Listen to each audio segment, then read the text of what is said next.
안녕하십니까. 저는 동인의 중대재해팀의 서재덕 변호사입니다. 지난 시간에 이범상 변호사에 이어서 이번 시간은 중대재해처벌법의 산업안전보건법과의 비교법적 특징을 중심으로 살펴보도록 하겠습니다. 먼저 산업안전보건법은 근로자를 보호 대상으로 하지만 중처법상의 중대산업재해에서는 종사자라는 개념을 도입해서 임금을 목적으로 하는 근로자, 대가 목적의 노무를 제공하는 자, 수급인의 근로자 및 노무 제공자로 이렇게 보호 대상을 확대하였습니다. 또한 중대시민재해에서는 공중이용시설들의 이용자, 시민 등을 보호 대상으로 크게 확대하였다는 점입니다. 둘째로 이제 보호장소의 확대입니다.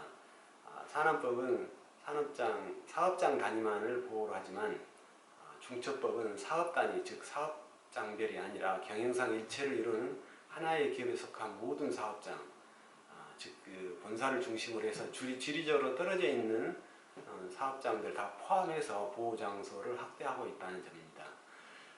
또한 사회 도급을 준 경우에 그 사업장에도 수급인의 사업장에도 그 사업장을 경영 책임자 등이 도급인의 경영 책임자 등이 실질적 지배 운영 관리하고 있다면 이 법률의 적용이 대상이 되어 장소적으로 적용 범위를 확대하였다는 점입니다.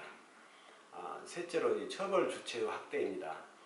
산업안전보건법은 현장 책임을 주안점을 두고 규율하고 있는 것에 반하여 중처법은 현장 관계자가 아닌 경영 책임자 등에게 지휘책임적 성격의 책임을 추궁한다는 점입니다. 넷째로 처벌 수위를 높였다는 점입니다. 중처법은 산업안전보건법에 비하여 재해 정도에 비례하여 예를 들면 사망의 경우에는 1년 이상 10억 이하의 벌금을 병가하도록 되어 있습니다.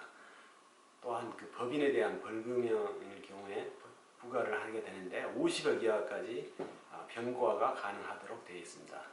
만약에 사망사고가 발생하는 경우 중소기업 같은 경우에는 중한처벌로 이렇게 법인이 소멸될 수 있는 한도까지 처벌 수위를 확대하였다는 점입니다.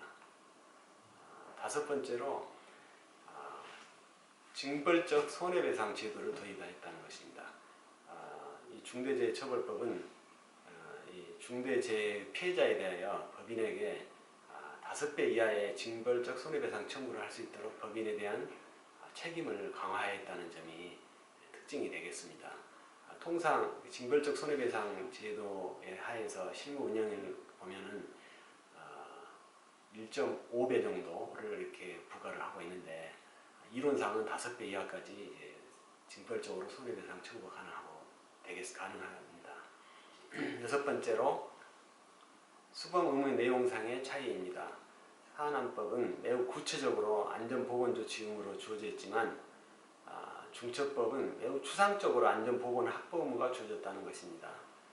즉 예를 들면 산업안전보건법 38조에서 보면은 위험한 작업 원인 기계 등의 작업이나 채석 또는 굴착과 같은 위험한 작업 방법을 사용하는 경우나 추락 가능한 위험한 장소에서 작업 시 사업주에게 산재 예방을 위한 구체적으로 조치 의무가 부여되게 됩니다.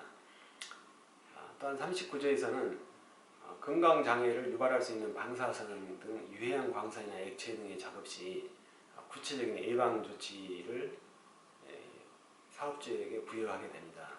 이에 비하여 중대재해처벌법 4조 1항 4호를 보면 이제 안전보건 확보 의무를 부여하는 조항인데요.